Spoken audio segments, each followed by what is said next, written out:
It's showtime.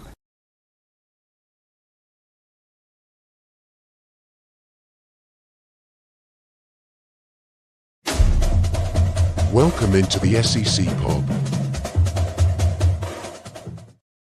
Welcome in. It's the SEC Pub. I'm Dale. We got Chill Will in the house. What's going on, bro? What's good, player? How you doing? Oh, good. And we got Jake in the house. What's going on, Jake? I'm alive. I'm alive. Right. I'm dead. I'm dead again. Coach Lee in the house. What's going on, Coach? What's the damn deal, Dale? Dale. All right. Let's go. Let's get this thing going, man. We got some news to talk about in regards to college football. Let's get started with this thing. If I can get my slideshow going. Come Technical on, baby. difficulties already. Come on, baby. Oh, we had technical difficulties when I hit the button. My computer froze up and my countdown froze on me. Struggle was, bus. Yeah, it was an adventure here. He went to the University of Struggle Bustle. Yeah. But let's start off with the rumor, the hottest rumor out there right now. What mean? They're saying that your coach will be fired as soon as this weekend. Fired. Billy Napier Fired. on the hot seat. Get him Burning.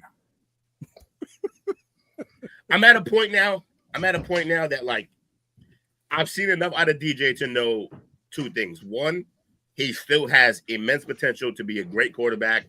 I think he could easily be everything that Cam Ward is and more. Let's not count NFL, not looking good. But in terms of college, he could be Cam Ward. He could even be more than that.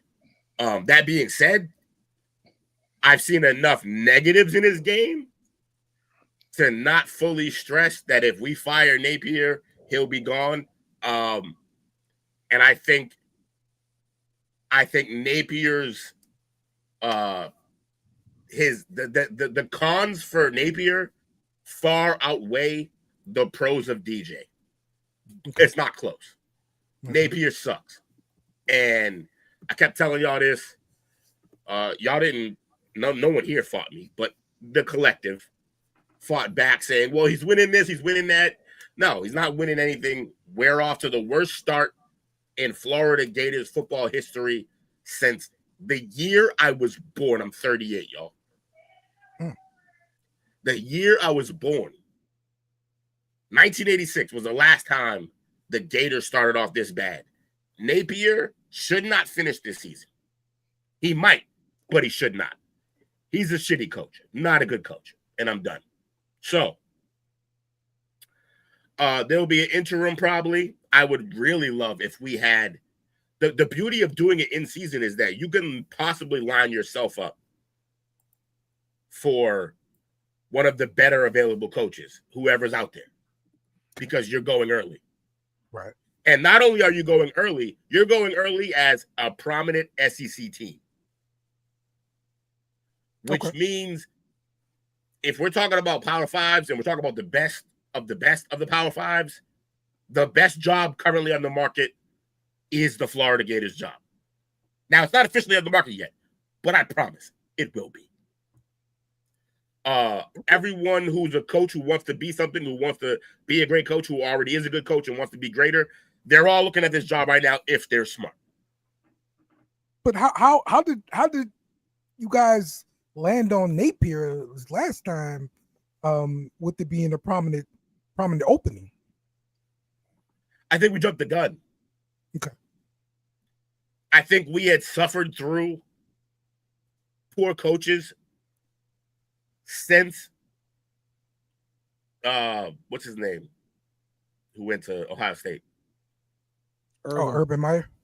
Since Urban left, we had been like juggling coaches, trying to figure it out. Yes. You went and got the guy like from Colorado State or something like that for a while. Right. And I think once this opportunity was up, we looked at our team and we were like, roster's not terrible. Napier, not awful. I don't think he's an awful coach. I just don't think he's an SEC coach. I think he's a great recruiter. That's it. Huh? I said I Yeah, think he is he's a a good great recruiter. recruiter. That's it. Great is a strong word. He's a good I just said good recruiter. That's what I said. Yeah, Yeah, but good recruiter. I mean, in fact, he got DJ. He got the wide receivers. You got the defensive line. You got. I mean, you got some pieces, bro. Great line, Pete Alla. Great line. I would argue that none of the defense is on him. People come to Florida because our defenses are always good, no matter who we actually have coaching. Our defenses are always pretty solid. So when the defense comes, I'm not going to give him love for that scouting. Maybe a little because he still does something, but it's about the offense. Offensively, yes. Offensively, yes, he brought in DJ. I would argue that the receivers who came, which is basically Dallas Wilson and my other man whose name I forgot, who was killing earlier. I'm spazzing right now. Forgot his name. But Mizell? Now, Mizell's another one who also came for this reason, but not him. It's this is terrible. I love my team, and I can't remember. Anyways, I would argue that they came for DJ, not the coach. And so I don't really know how much our running game is okay. I love Ball. Our line is jealous. okay. Say what? Dale's jealous of the running game. They just need to have to actually want to run, and they'll be fine. Yeah. Because they have. I think they have. If you were putting up both our teams up, I think they have the best back of both of our teams in Durham. But yeah, I just think I'm not a fan. Like it's time for Napier to go. So I'll shorten this by saying bye Napier. It's over. Was it Vernell Brown you were talking about? Oh yes, it was. Are you got any names you're hoping for? Maybe somebody out there. Yeah. Bring Urban Meyer back. Urban. No, Urban's not going. Urban's trying to pitch his guy. Hang on it. Shit. Damn it. Look, I already picked John Gruden. That's my pick. Oh, that's a pipe dream. It is. And I honestly don't think it'll work out, honestly. Oh, if he came, it would work out. I don't think Gruden is into this recruiting. But you can hire guys for that. That's true. And true, also, but, you know, and also, we've seen him rapping, bro. Everybody's seen those clips. The young guys are like him. Yeah, I'm not saying the young guys won't like him. That's not my point at all. It's just this is a grind, 24/7, 365. Yeah, you but he's been out of work and he's all the time. But you got to understand, he's also been forced out of work. Yes, I agree. Which means he has an axe to grind. Which means he'll put the work in. It's just a different level of working when you're talking about NFL compared to college. In NFL, there's the off season. You don't have to work. In college, there is no off season. You have to work all the time. That's why you see so many position coaches leaving. That's a misconception there. Do you think NFL coaches just go to Cabo in the off season? No, they're doing. Yes. No, they're doing Yes. plenty of shit. Yes, there were coaches that left LSU's coaching staff, went to NFL. They've come back and they've talked and they've answered those questions. They've pretty much said that. So all right. So explain why a Saban can be so dominant in college, go to the NFL and be shit, and then have to go back to be dominant and get in college. It's clearly easier in college. For Saban, it was more of a control thing, in my opinion. I think that's the problem entirely, though. What do you mean? I think the ones that fail is because of that, because they want total control. Yeah, and it's not the same. Right. But a name's going to be able to recruit. What great names can't recruit? Right, like Deion recruited very well. Brian Kelly, early on. He recruits. They got good players. Yeah, but I think it's dipped. Niggas what? I think it's dipped. He still never managed to make it into like the top 10 of recruiting Prime? classes. Yes. Yeah, because they weren't winning though. I mean, you start where you start at. All right, but that's like all right, college football is. I guess the counter question is: do you think there's any coach in college football history, even, who could go to Colorado and still have a top 10 class? It's still Colorado. I agree. It's still Colorado. It's not SEC. I'm with you. It's not big. I'm with you. It's rough. Mm-hmm. But yeah, I got what you mean. I get it. Okay. But yeah, bye-bye Napier. Let's move off of this because I hate this guy. I'll be back. All right. Staying on the fire train, James Franklin got fired. Oh, wow. I totally misspelled his name, but okay, he got fired. Franklin. You know, he got fired though. You know. Oh wow! I did not It's missing what, the end? It's missing the end. Yes. Cause he's not in there no more. Oh damn! Pulled a funny. Good job. So he's been fired after going 0-3 to start the 2045 season,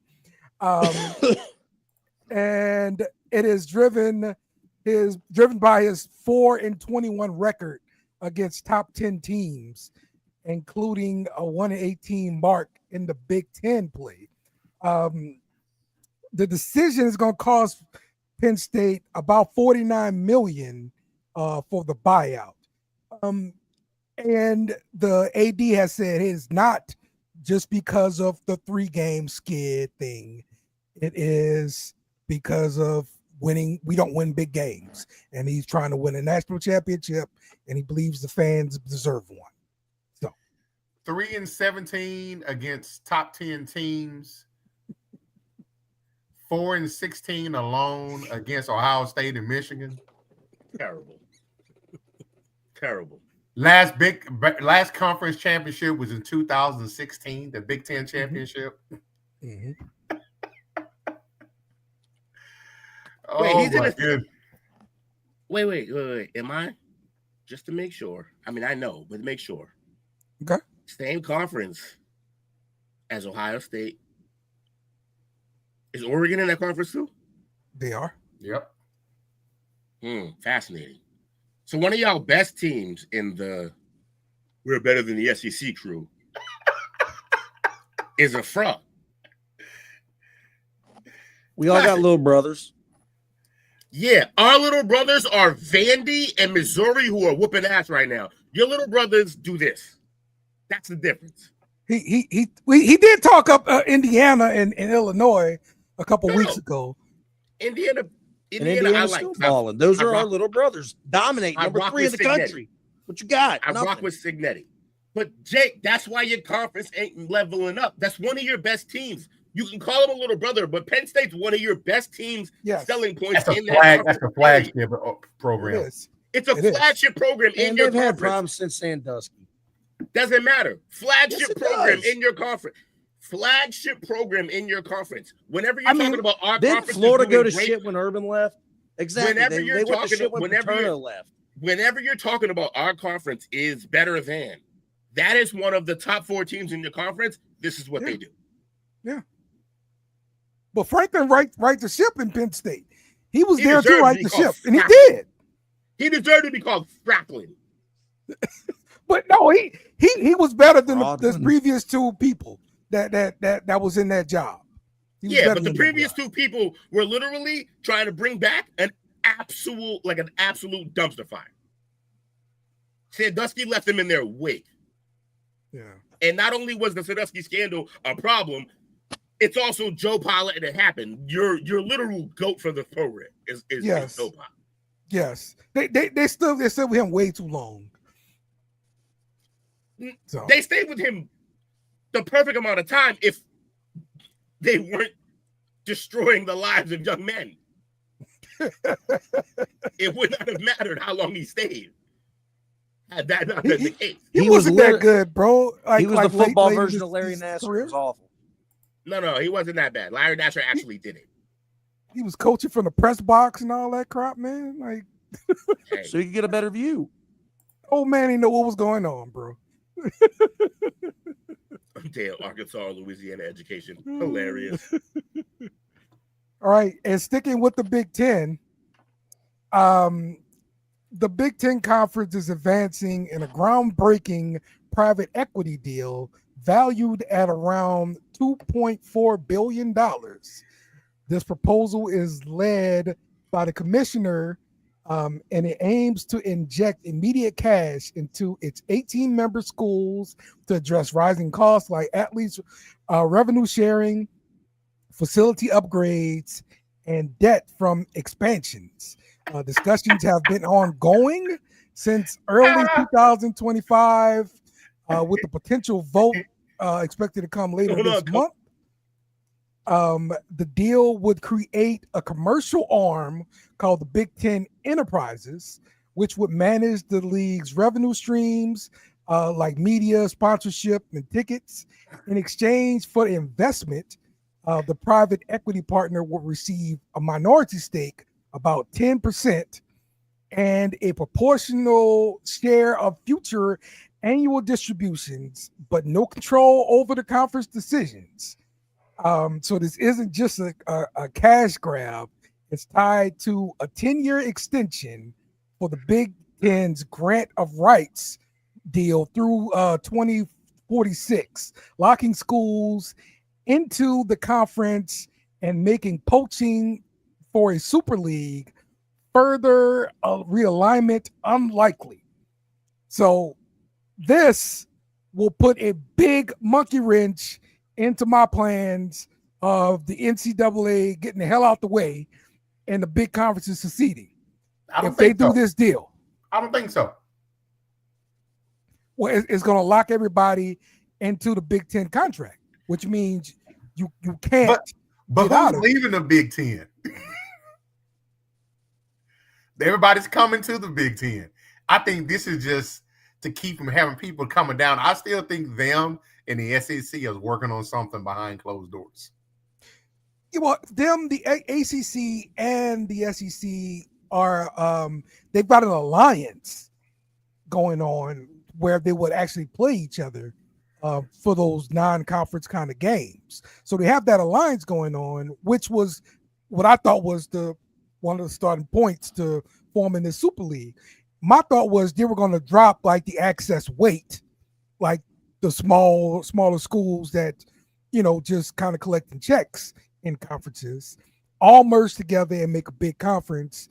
And that's what I thought it was going to end up being. Yes, I think it still can, even to the point of, to me, that's a component of it is them, a precursor to them having a super league. But I'm also looking at it, when I'm listening to you describe this, I'm thinking they're trying to figure out other ways because they've lost too much money with the NIL going directly to the athletes. Mm-hmm. They're trying to find ways to funnel that money back into there and get their claws into that. So I don't think that Super League is out of the question. They're finding a way to make it coexist in the parameters as they are right now. But it's like they're going to take a step out the way and let somebody else manage all their TV deals, all the sponsorships, all that kind of stuff, and they're just going to collect checks. Which sounds great. You don't have to worry about that stuff. But you lose that flexibility of, all right, NCAA, I'm tired of your crap. I'm out. Because right now, the conference has got the leverage when it comes to football. Right. So, but yeah, very, very, very interesting. Also, I guess to kind of talk about the SEC a little bit, they were talking about doing jerseys with marketing on it to create more revenue for the SEC as well. So that's coming. Money. Yeah, Premier League and soccer leagues, their jerseys are littered with advertisements, and they get to pay their guys billions of dollars. It seems like. Yeah, do that. I don't care. I don't know why everybody thinks everybody cares about that. Like, will there be a little bit of annoyance when they first do it? Sure, 100%. But guess what? What no one talks about anymore? No one talks about how the the NBA jerseys have extra logos on them now. No one cares. I was just about to say that if you look at NASCAR, it's scattered all over the card. If you look at baseball players have that patch on the sleeve. Yeah, the car thing's a little different. You're 100% right, Jake. The car thing's a little different because it kind of just looks cool. Like, you get different prints. You can make whole cars look like a Jordan symbol. And they make like, tons of like money that. off of die-cast cars, and all those logos are on those cars. Right. And the fact that you can change them, like, you can change the logos on a jersey, but you still got to place them in the same way, and they still got to be mostly the same color scheme. With a car, you could just, we're just going nuts. Whatever new sponsor we got, slap that shit on. Like, we just put it wherever you want. Yeah. Like, Right. yeah. The UFC fighters used to have them all. The UFC fighters used to have them all over the trunks. All the jorts, the shorts. Yep. Way more fun. The only thing that those hey Dale, honestly, the only thing that those sponsorships look stupid on is a wrestling ring. No, they look good there too. You're just being a purist. You're being the guys that we're talking about with the other sports. It doesn't. No one cares. To the casual fan, doesn't affect the ring at all. At all. No, you're right. It doesn't affect the ring at all. But it's literally an eyesore for no reason. No, who cares? So P. Dollar's bringing up that point. When will it stop? Pretty much like when will Temu be on the 50? Hey, look, when is it going to stop? Hey, one of my favorite things about wrestling is when they have those special, like the certain arenas or the certain rings that they build that have advertisements digitally in the ring post. Oh, that's fire. Hey, and timeout, P. Dollar, they already do that for the bowl games. All you see is Cheez-It all over the field whenever they have the Cheez-It bowl. You're right. Step it up. Make it digitally so that the entire team is playing in a bowl of Cheetos. I don't give a shit. Like, it's just as long as I can see the ball and the players, we're in. Will, you already know I was a huge supporter of Nickelodeon getting a playoff game because it made it fun. Yo, that's what they need to do. Go after this kid money, get Nickelodeon and DreamWorks in them to make some animation for the games. That's what we need. Kid money, easy Epstein. Jesus Christ. Yeah. Get that kid money. Dude, Stephen Hawkins on him. I want to go to the island. Yeah, seriously. Get off the flight logs. All right, here's your AP poll top 25 for week 8. Ohio State number 1. We don't deserve to be in there. Miami followed by Indiana, Texas A&M, and Ole Miss to round out the top 5 there. Man, look at that top 3. A Big Ten only. No SEC in sight. Hey, see how we moved it? Last week it was top 5. Now we're moving it. I did that on purpose for the joke. I bet. The Blue Jays win. Sorry, I had to. Yeah. Hey, real quick, Dale, I'm sorry. Real quick, I just want to say how excited and happy I am to finally see Cincinnati on a top 25 list. Of anything. Of anything. In any sport. And they should. Unofficial teams. Not in basketball, but in football, it's all we have to represent us in the city of Cincinnati. So when it comes to football, I give them a little bit of a boost. And I think they should have been ranked last week because they beat number 14 Iowa State. They're standing right now with a 5-1 record. Only loss was the very first game of the season in Nebraska. Who's ranked behind them? So I'm just happy to see them there. But of course, my only love, Ohio State, number 1, where they belong, where they're going to stay, where they're not going to move off of. All right. Cool. I love the confidence there, Jake. Love it. And no, Dale, don't say shit about number 5. Keep your mouth shut. Ole Miss is on the team.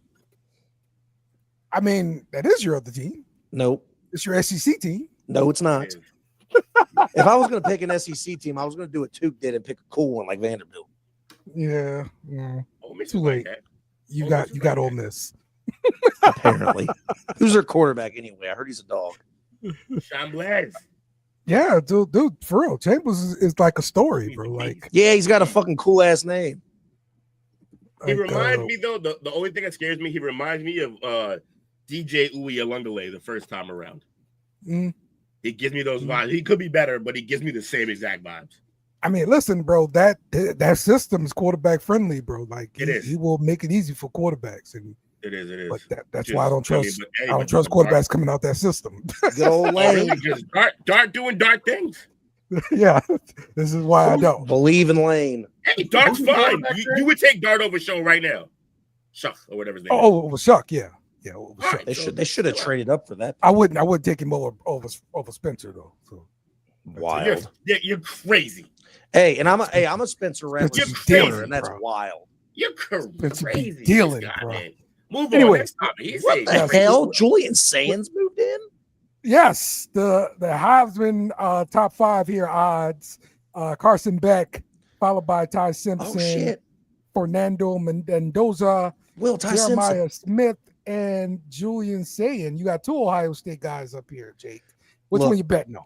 I think it's corny what they're doing. I ain't doing it. What I'm doing is I'm switching Fernando Mendoza and Carson Beck, and that should be the list. Okay. Gotcha. Ty Simpson's right there, but they're lame as hell for they just keep letting quarterbacks like leapfrog over Jeremiah. Obviously, he's still balling. So what are y'all doing? Anyways, they want to give the award to a quarterback. I know it's lame, but honestly, give me Ty Simpson right now, man. He's doing after good, what? man. Hey, after what Fernando just did in Oregon. Yeah, even after that. Oh, all right. I'm not saying you're wrong. He won a shootout with them. But no one's talking about Oregon's defense. Like Ty Simpson's going against SEC defenses every week. It's SEC bias. Like it's Ty for me. It's Ty. I'm just glad we were able to turn you around on Ty Simpson. I like it. I didn't hate him. Just needed to see it. Fair enough. I've seen it. I agree. I need to see it. Are you moving Beck down to 3 or just to 2?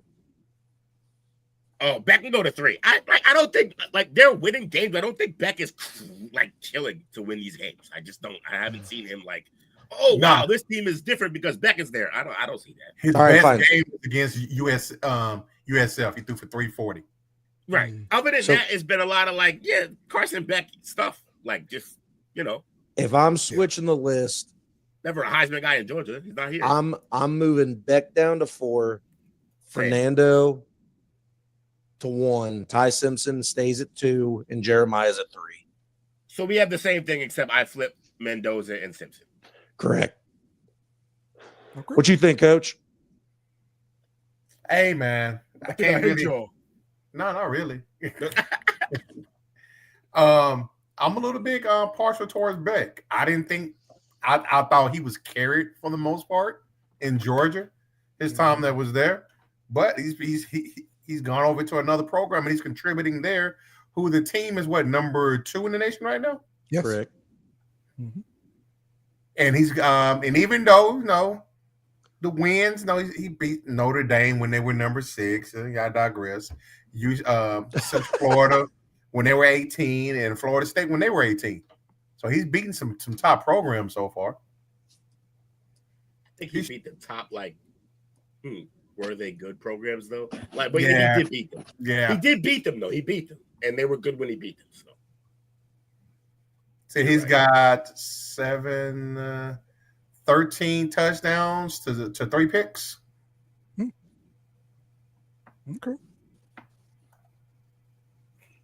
good stuff.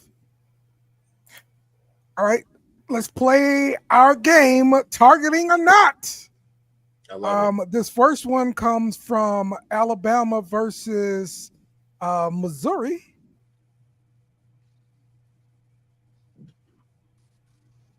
There we go. So what do y'all think about that? Play it again. Okay. Is there another angle? No. This is not the review area. So this is not Secaucus, New York. I get it. All right. This is all I got. It's green as hell. I don't think this is targeting, but it is a defenseless receiver. Okay. I don't think this hit should be taken out of football. And I'm a receiver, saying that. Yes. Okay. Coach? I think it's the quarterback's job to protect you from getting killed like this. I don't think it is, but I'm pretty sure they called it as such. I don't think it's targeting, but I do think it's defensive receiver. Yeah. What Coach said. Take what you got. Okay. I'm with exactly what Coach said. That's what I said. This was flagged for targeting. Wow. Yes, sir. And the I mean, he next targeted one, a human for sure. I forgot what game this was. I don't know, but it was the at quarterback 240p. like gets lit up.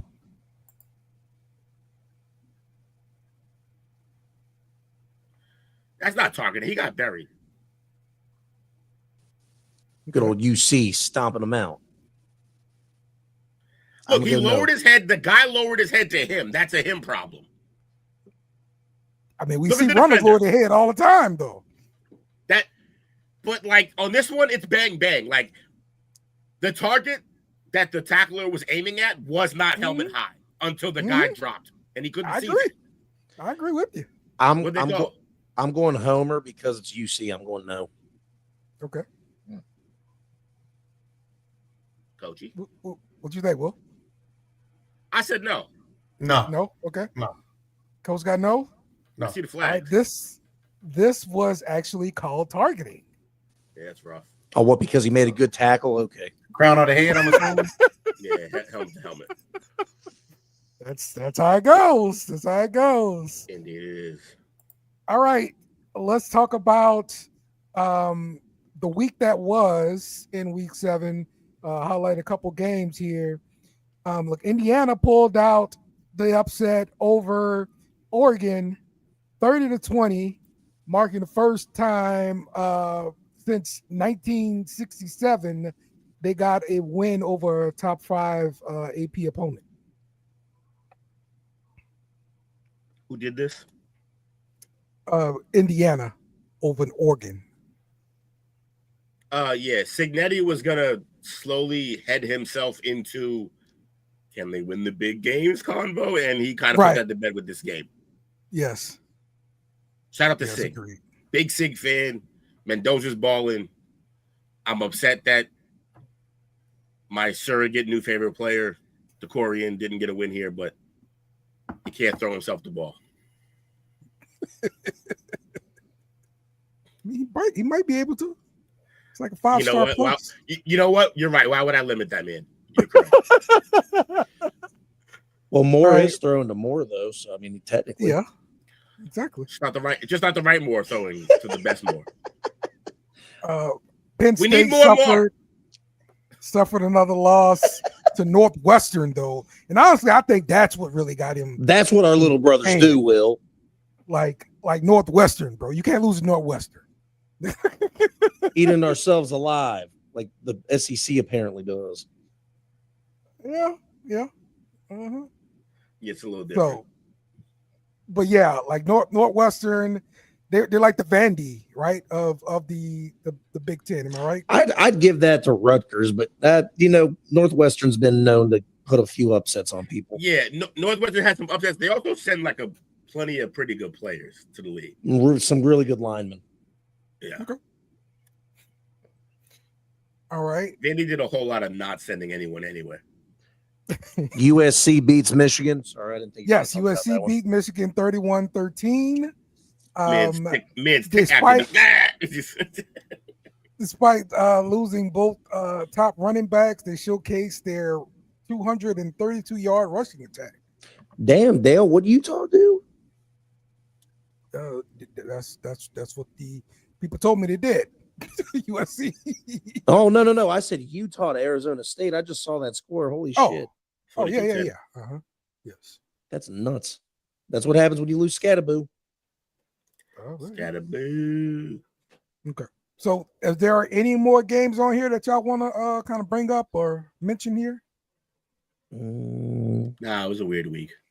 How'd your Raging Cajuns do? I don't know what the Raging Cajuns. You just passed them, but they're the next team above. Oh, they lost. Oh, yeah. Okay, there you go. I just like the name Raging Cajuns. I think it's fun. Yeah, it's a fun name. Only thing fun about that team. Well, let's start off with our teams. And what I would like to do before you go into your game is I would like you to give me your most impressive freshman, give me your most improved player, and give me your most disappointing player so far this year. These are And we are homework coming questions. to you first, Jake, because your game is up first. So, Oh, my game's up first. Okay, well, yes. I want to start off Time with out. those. Okay. All of those are for your team or the league in general? Yes, for your team. Say less. I want to start out with most improved. So Devson Igbinosun. Will heard me talking so much shit about this guy last year. Hated him. Couldn't stand him. This year, he's a completely different cornerback. We're 7 weeks in. This is week 8, I believe. He's only got one defensive penalty against him. Last year at this point, he already had accumulated 10. He had 10 alone on himself. It was terrible. And this year, he's locked down. He's keeping up with defenders. He's doing everything you want a primetime cornerback to do. Couldn't be more impressed with the kid. I'm glad he's completely turned it around. Most improved easy. Most impressive freshman, Bo Jackson. He took the starting spot straight from Peoples. Donaldson still has a big part in the game when it comes to goal line. But Bo Jackson's come out of nowhere, and he's running the ball like crazy. And biggest disappointment, Brandon Ennis. He was supposed to be our wide receiver 3 whenever Tate and Jeremiah is not getting the ball. Ennis is supposed to be doing majority of the work. He's supposed to be doing good on punt returns, this, that, and the other thing, and he's been absolutely non-existent this year. So I'm pretty disappointed in that because I was expecting a lot more from him. Other than that, I like it, Jake. I did my homework. As soon as you said that, I started doing some research. Good stuff, Jake. Appreciate that. Okay, well, with this game, Ohio State heavily favored to win, having won 10 straight games, while Wisconsin is struggling with a 4-game losing streak. Ohio State is a 14.5-point favorite. Total for this game, 49.5, Jake. Yeah, we're not doing – apparently Ohio State don't like playing at noon no more. This game's at 3:30. I hate that. I like the noon games. It gives me something to do in the morning. Wisconsin struggling. They were coming in this year highly touted and was going to have a good team, and they're sitting 2-4, not fun. But any away game in the Big Ten's tough. We're going to the place where they love to jump around at halftime. I never underestimate Wisconsin. They've been a thorn in our ass in the past. But we're 6-0, rested. It's another week for Sayin and Jeremiah Smith to get acclimated and keep building that chemistry. Carnell Tate's a dog. Our defense is still the best defense, and I think getting Matt Patricia as our defensive coordinator was the smartest thing you could have done. This is a NFL defensive coordinator that won 3 Super Bowls with the greatest defensive-minded coach you could. If we lost Jim Knowles, the next best thing you could have done is bring an NFL mind in there, and he's connecting with the players so well. Arvell Reese is unbelievable. He's going to be a first-round pick. Coach thinks Sonny Styles is going to be a Cowboy, so that's another first-round pick. Caleb Downs is going. I mean, the whole thing's clicking. The defensive line's a brick wall again. We're dangerous. I think this guy. I think we're going to cover that 49, no problem. He's playing well. I think the only he's playing well, but I think the only hole your team may have is still when the rubber hits the road. How does the freshman, the now sophomore, Sayin look? But he's impressed so far. Hard not to with those receivers, but he's looked good. I think as he gets older in the program, I think he's going to be able to open up and do more. Right now, he's oddly one of the best game managers I've seen for his age, which is exactly what they need him to be right now. Exactly, and he's but there will come a time this year where they need him to go out and win you a game. Can he do it? Is the question. And I know we see where Texas is. But Texas's defense, in my opinion, still wasn't bad, and he was able to put up numbers against them, not cough up the ball. I think again, like you said, there's good exactly. And the thing is, the rest of our schedule, I hate to say this because it's defeating a lot of my points. It's not that bad of a schedule. It's the bottom tier part. We don't have to deal with an Indiana. We're dealing with a very hurt Penn State. Michigan's got their own young quarterback that they're dealing with.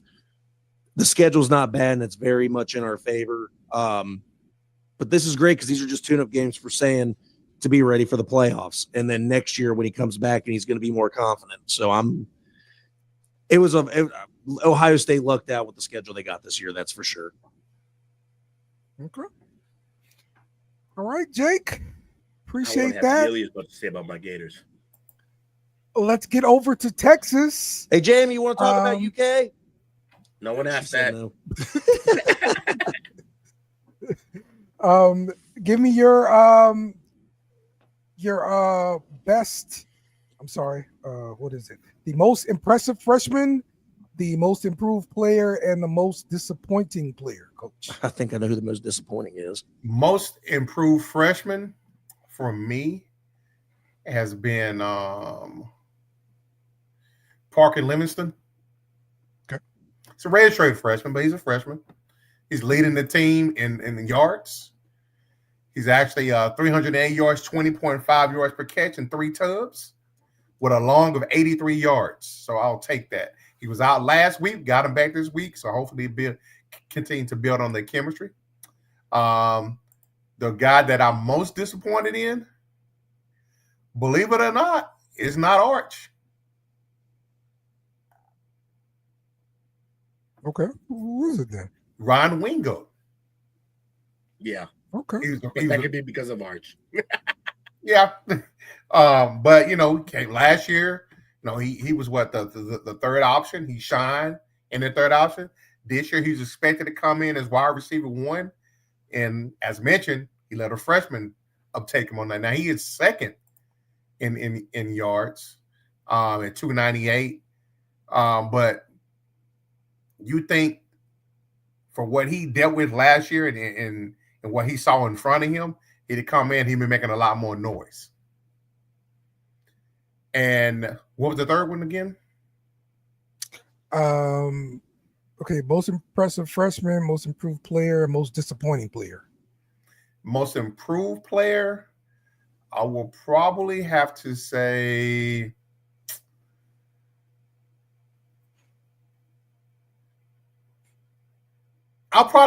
it's kind of a toss between Muhammad, even though he's been out a couple of weeks. But you can tell when he's not in there, that secondary is really exposed. Taffy's still back there, but with Muhammad not being in there to help solidify that, yeah, I'll probably say he's my most improved.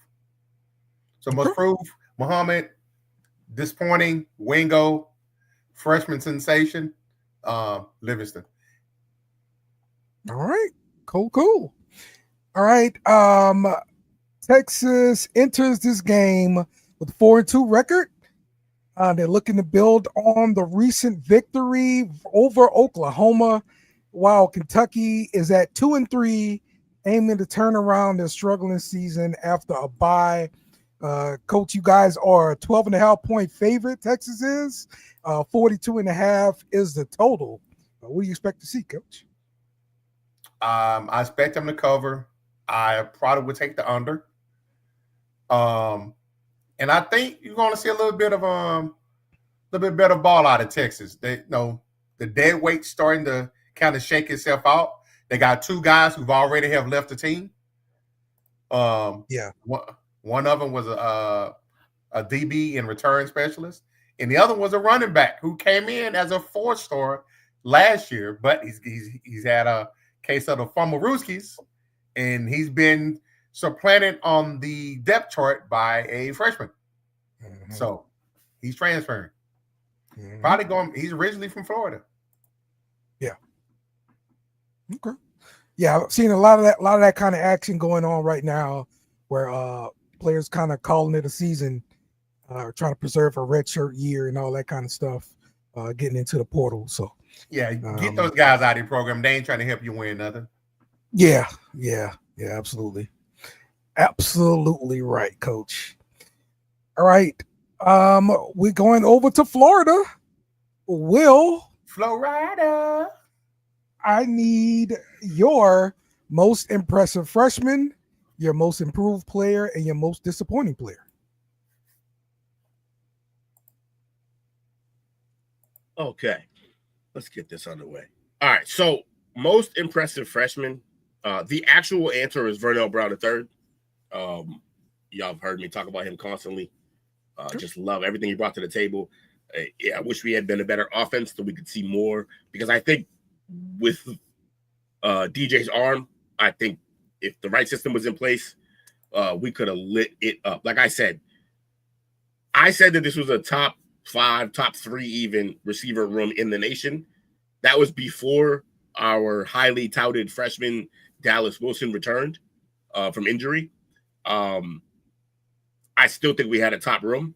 Right now, we are benching or sitting at least Aiden Mizell, who was next to Wingo as a top 5 receiver in that class. And then Eugene Trey Wilson is also not starting anymore, who was one of the best freshman receivers in the league last year. So those are the guys on our bench. We also have TJ Adams, one of the fastest men in college football, also on the bench at receiver. Who we're starting is Dallas Wilson, Michael J. Sturdivant, the transfer from UCLA, and Vernell Brown III, another freshman.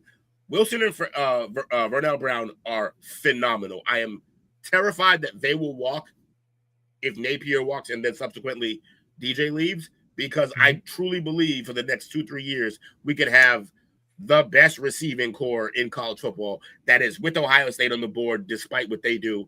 That is with my man DeCorian and everything that they're doing up in Oregon. And that is with a few other programs like Clemson, who basically have 4 NFL receivers on their team technically right now, in my opinion. That's how good our receiving core could be. So with that said, my disappointment was DJ, man. We could blame it on Napier, and I very much will. But we needed more. And the freshman Trammell, who's a dual threat more than Lagway is waiting for the opportunity. Which is why this idea that if Napier gets fired and then we lose DJ because of it, I'd be upset.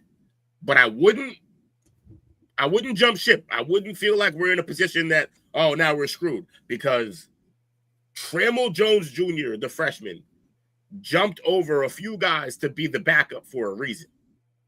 The kid is supremely talented. And I honestly believe, because he came in with Dallas Wilson and Vernell Brown, they may not leave. Okay. If Lagway leaves, I think they may want to rock with Trammell. I think some of the guys in the locker room kind of want to see Trammell come into play with our record the way it is, is the way it is.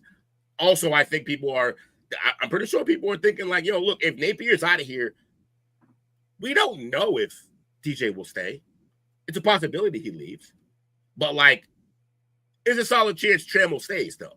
So, maybe we rock with Trammell, get him in the game. Now, I don't want to do that to DJ. I think DJ still got plenty on the table.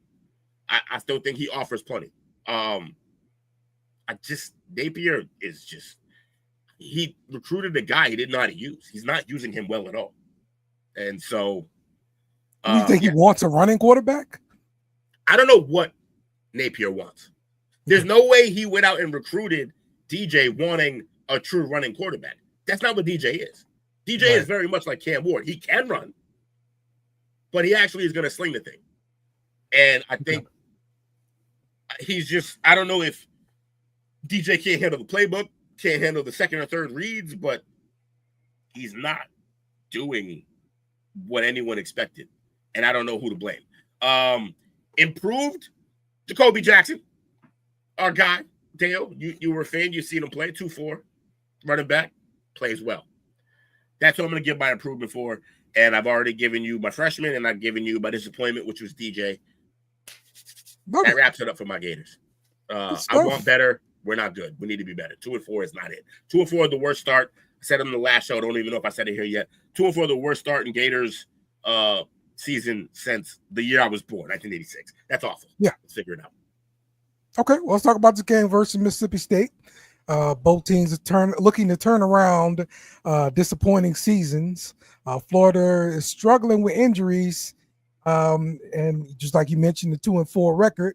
They hope to replicate last year's late season success, while Mississippi State is aiming for the first SEC win under their head coach Jeff Lebby. If they care about being Gators, if they care about their coach, if they care about their quarterback, and if they care about just putting film, like putting good vibes on film for your either upcoming transfer probably or trip to the NFL, this is a game right here that scouts will watch and be like, this game means nothing in terms of SEC standings, records, none of that. What this game is about right here is, do you care about football? Do you care? Do you have pride for what you do? This is a perfect game to show anybody watching that despite us going from, this team isn't that good yet, to jumping into a spot where they were like, yo, everybody got to watch out for the Gators, to coming back to earth really fast to the tune of the worst starting Gators history. This is a game that tests your mettle. It tests your fortitude. You got to come up for this game. If you don't win this game, everybody on the roster's draft stock drops 1 round. I stick by that. It sounds crazy, but I stick by it. If you don't win this game, everybody's draft stock drops a round. No pressure. Way, man. Man up. Man up. Show me something. Coach Will said we ain't got time for it. None of that. Man up. We win and we cover. But take the under. But take win the game, baby. Win the game. Yeah. We play yes, sir. To win the game. Play to win the game. That's right.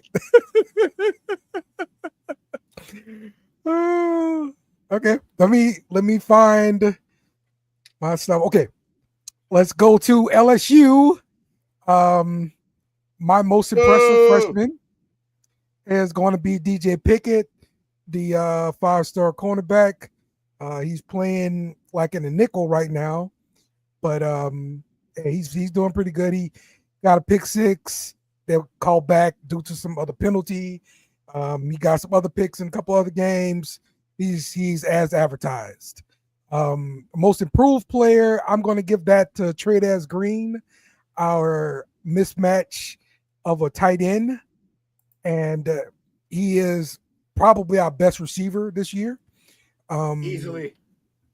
Definitely a mismatch in the red zone, and one person they look to just about every red zone trip. They're going to throw a jump ball to Trey'Daz Green. Your boy Nuss is just like, he's down there somewhere. Like he's just... Yeah. And, of course, my most disappointing player is going to be Nussmeier, coming off of a 4,000-yard season. I thought for sure with their defense to complement the offense, we would look totally different than we do, but the offense sucks.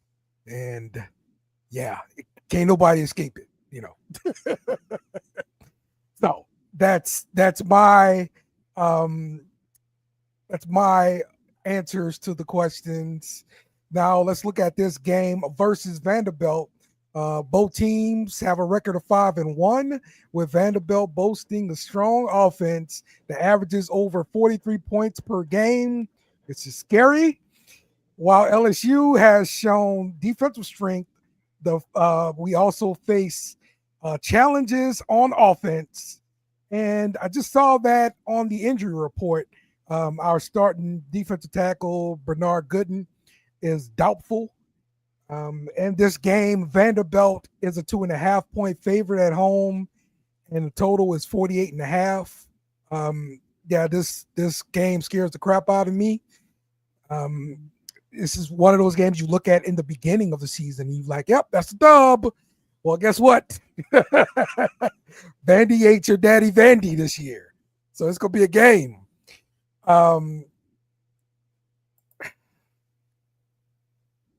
I'm just really concerned about the offense. The good part is last week the offense did put together something better on the running game. I saw Brian Kelly with his play call sheet. He's dipping his toe in this thing. He gonna mess with it, but he is the most experienced play caller on the team. We got a bunch of young guys in play calling positions. So I kind of welcome this because we need help in the running game. We've got to run the ball better. We still got a right tackle that absolutely sucks, and Brian Kelly's sticking with him. Maybe he's right, but that dude suck. He is like rated 30s in PFF, like the lowest graded pass blocker, lowest rated run blocker, that right tackle, and he's committed to starting him. Brian Kelly says we're just gonna have to deal with some of the pain of his growth. Hopefully the guy is right and I'm wrong, but Vandy's offense scares me. I know they're gonna score early, quick, and if the offense cannot keep up, we're gonna be in a world of trouble. I'm still gonna stick with LSU to win this game outright here. So, all right. Only being favored 2.5 against Vandy is just a wild screenshot. Like Vandy at home, bro. Vandy's at home. No. This ain't your daddy Vandy. And normally I'd be taking a shot at you, but I'm not. That's actually just love for Vandy. Yeah. Shout out to Vandy. Yeah, real talk. Again, I watched that SEC special on Netflix, man, and that coach got in there and he was like, man, he had to talk people into coming to practice on time because they were just like, we ain't gonna win. What the hell I'm showing up for? So yeah, they were beat down, bro. I don't know how y'all feel about like clean comics, if you like comedians, but Nate Bargatze is a great comedian, and his favorite team is Vandy. I got to tune into his podcast because I haven't in a while, but I'm sure he's ecstatic right now. Oh yeah, because he's loved Vandy through all like the worst days. And I want to be clear, us as Texas, Gator, and LSU fans, our dark days are few and far between. Right. Vandy, though, most of their existence has been dark. So yes. I'm pointing out a good comedian who also loves that team. Give him a check out if you want to. He's funny. He's clean. Your kids can listen to him, and also he loves Vandy for some reason. All right, look at this pick'em standings before we get into picking some games here. I'm 10. Let's see. You were 10, yeah, of course. I'm 9. Jake is at 7. Are you number 5, Coach? I'm sorry, you number 6. I'm sorry, Coach Lee. 6. Coach Cookin. Is Coach the best on the pod? No, is Coach the best on the pod though? Yeah. Yes. Okay, Coach. You know what Coach doing? Coach just going through every game looking for Duncanville players, and that's how he picks. Yes, he is. They got a Duncanville guy, they're gonna win. That's why he's at 6. Probably 9 times out of 10 they give my vote. Hey. It's funny, but also I know the brother. I know what he's doing. Yeah. All right. Let's pick some games. Number 5, Ole Miss is at number 9, Georgia. Georgia's a 7.5 point favorite here. Will, who you got?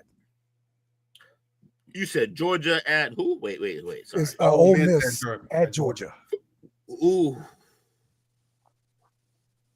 This is a tough one. Let me find it. So Georgia's favored. They're giving 7 to Georgia, huh? Yeah, yes. Georgia's a 7. So 7.5. About a week or two ago, I picked Georgia over Bama because of quarterback. I got proven wrong by Jake for the exact reason that I chose was quarterback, because Simpson was better in every way in that game. I didn't trust Simpson yet. He had the bad loss early. Should have gave him a little bit of benefit of the doubt because it's early and new quarterback and everything. But now Simpson's on the Heisman watch, which I was saying he should be on the Heisman watch before he even got there because he's cooking. That being said, for the same exact reason, But this time, I'm not taking bum-ass Gunnar Stockton. Way to go. I'm taking Chambliss, who has been on a rise, on a tear. Yeah. Give me Ole Miss. Sorry for the windedness, but it needed backstory. Give me Ole Miss. I had to jake it up. Jake, you got Ole Miss, right? And I'm doing the By the will. way- Ole Miss. By the way, Super Jake, I just went Super Jake because I not only did I pick an Ole Miss guy, I gave a whole backstory. Yeah. Jake. And you straight up pick, and you picked Ole Miss. That was the first point. Oh, it. sorry. I'm getting tired. Coach. Ole Miss. Wow. Everybody's on Ole Miss. Ole Miss defense is horrible. LSU couldn't take advantage of it because we couldn't run the ball against the 3-down linemen. Dale, you're right. You're right. But Georgia's offense is equally as horrible. They can run the ball.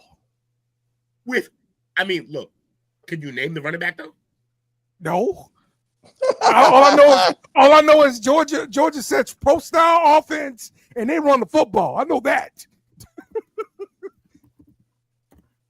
That's why I'm picking Georgia. The league we're in, defense is at a premium, but Their leading rusher is 315 yards rushing. Okay. All right. Give me Georgia. Chauncey Bowens. Rough.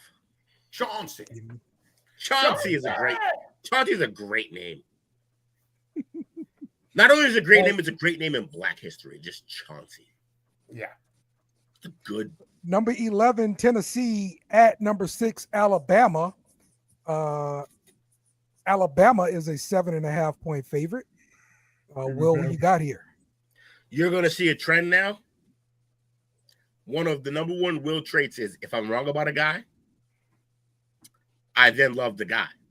Okay. Ty Simpson. Ty Simpson. Bama.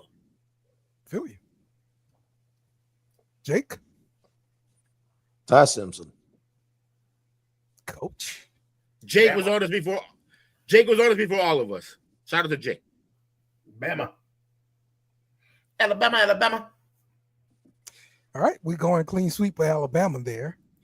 Everybody drink up. Oh wait, wrong show. Sorry.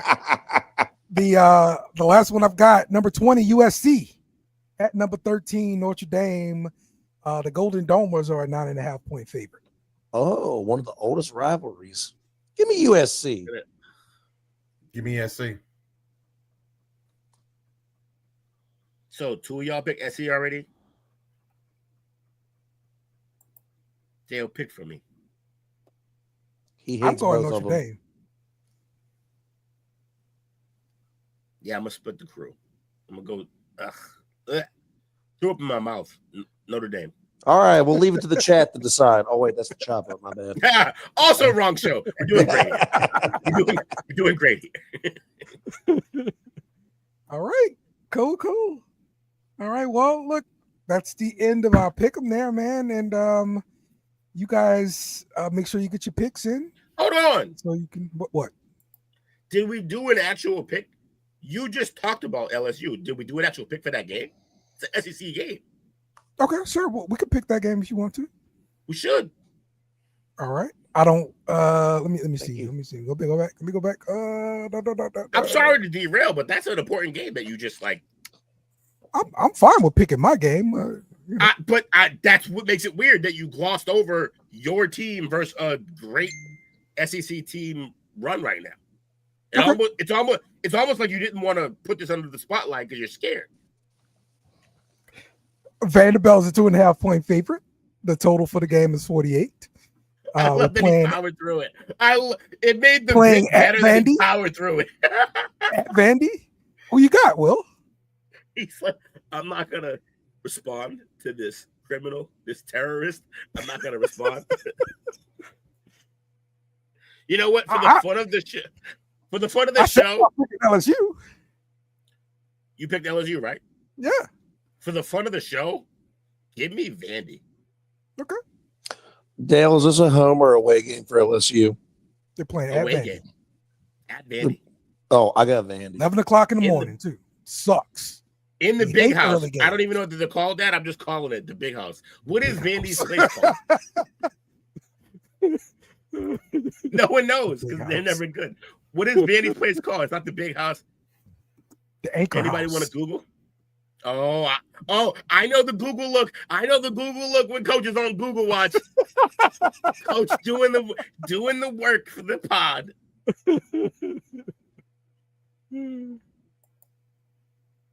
Shout out to the 73 watchers. Yeah. We can see who's watching. We got 73 eyes right now. We appreciate y'all. The whole chat. You're not People talking. come through for I the wish. pub. Yo, can I ask you? Is it because you're terrible with engagement? Why doesn't the BS and Beard viewers are always in 70s plus, but the talkers we haven't got it. No one says a word. No, They don't feel loved. I get a couple of people chiming in after on the beer run. I mean, the beer chaser after games. They get plenty of comments on the wrestling show. The wrestling show, yeah, definitely. I'm just saying, can you persuade your? There you go. There you go. They out there. Yes. It's the meanest, best bit we have going, and I love that our chat always buys in. But seriously, there's 73 of y'all watching. Twitter, Twitch, wherever you are, speak up. No way you're watching this for the love of our faces. Not a lot of great faces on this video. Yes. So I use the graphics. Say something. We'll respond. All right, just know, BS and Beer chat, just know when we're all here, we're going to interact with y'all. Dale might not. The origins of this podcast, Dale might not. Tuka's probably listening to Jay-Z. Just somebody lock P Dollar up under the jail. All right. Did you find an answer, Coach? It's very underwhelming, like the program itself. The stadium is the First Bank Stadium, but the field is just known as Dudley Field. There's no other nicknames.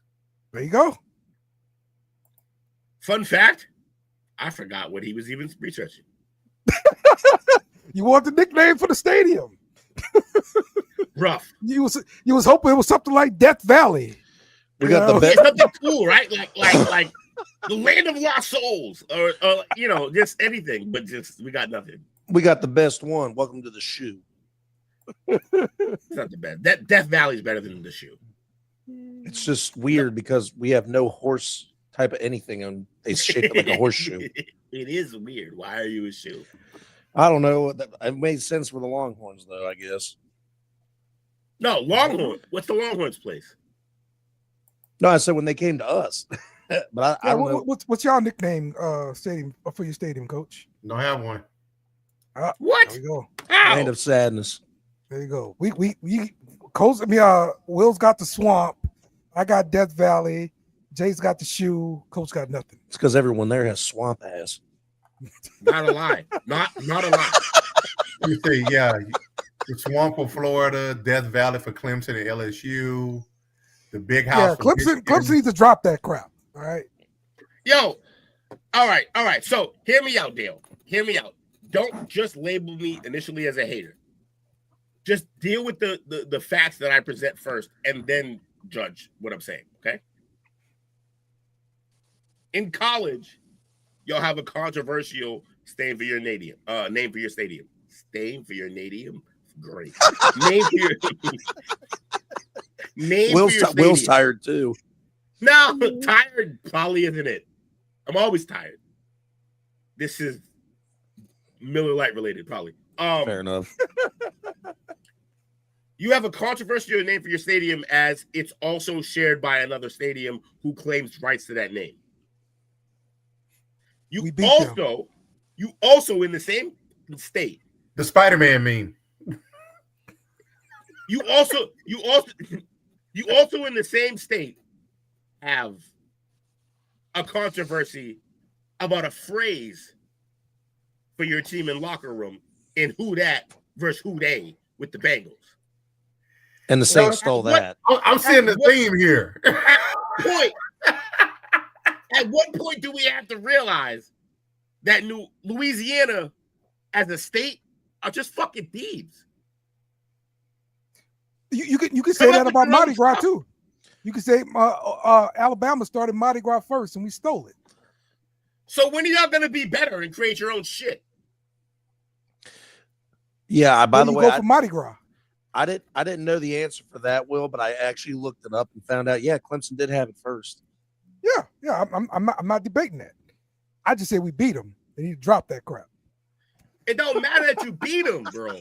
They had the name. Like there's nothing like that. That's like going to a mountain. Like I climbed this mountain. I am now named Rushmore. This mountain can't be named Rushmore. Like what are you talking about? Like you climb that mountain, you call it what you want. That was great. It's a great response. It doesn't mean anything, but it's an amazing response. Like, you call it what you want. I guess. Like that's my man's making up rules on the fly. All right. Yes. I had questions. We got to answer. Clemson need to drop that crap. All right. No, and for Mardi Gras, you don't go to Alabama. You go to New Orleans. Thank you. Why is LSU more Death Valley than Clemson, and you can't say Katrina? Damn. No, definitely not Katrina. What the hell that's got to do with Death Valley? No, Death Valley is the place where opponents dream go up to die. That's it. Simple as that. Y'all just making stuff up as y'all go. Like Death Valley is because it's built. It's the loudest place. Okay. That's why it's Death Valley. They have an actual claim to fame. Your claim is we wear white jerseys, we're gonna kick your ass. What? No. The whiteout. No, we don't do the whiteout. What do you mean? You said Penn State. So you're not even fun. Imagine that. I say Penn State. I say Penn State. We love. What are we doing, man? Right way. Yeah, that would underperforming proven coach. Yeah. Hilarious. Okay. Well, we will see what's going to happen this week with these games. Everybody enjoy the games this weekend. We'll be back next week to talk more about college football. And we out. Let's do it. Remember to follow us on social media at BS Beer Media. Also, smash the like button on YouTube and share with friends.